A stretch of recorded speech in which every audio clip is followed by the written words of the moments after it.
చీపురుపల్లి నియోజకవర్గంలో గుర్ల మండలంలో బెల్లంపేట అలాగే కొన్ని గ్రామాలు ఫ్యాక్టరీ వచ్చిందని చెప్పడం జరిగింది.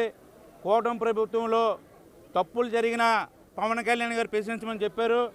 ఎందుకంటే సరైన అందరికీ తెలిసేటట్టు ఎంఆర్ఓ గారికి వెళ్ళి అందరిని సర్వే చేసి అందరికీ ఇష్టపూర్వకంగా అయితేనే ఇలాంటి కంపెనీలు పెట్టాలి.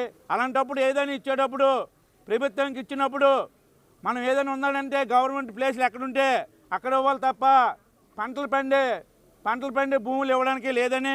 ఎందుకంటే కొండల పక్కన బోల్డ్ ఎకరాల భూములు ఉన్నాయి, ఎక్కడ పడితే అక్కడ. అవన్నీ కూడా ఉచితంగా పోకుండా ఈరోజు ఇలాంటి ఫ్యాక్టరీలకు ఇస్తే తప్పు లేదు.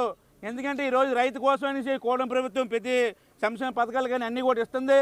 అందుకని ఈరోజు మేము కూడా కూటమి ప్రభుత్వంలో జనసేన పార్టీ ఇప్పుడు కూడా ఇలాంటి తప్పులు జరిగితే దీన్ని కూడా పవన్ కళ్యాణ్ గారి దృష్టిలో పెడతాం. న్యాయం జరిగే వరకు కూడా మేము నిలబడతామనేసి జనసేన పార్టీ తరపున చెప్తున్నాం.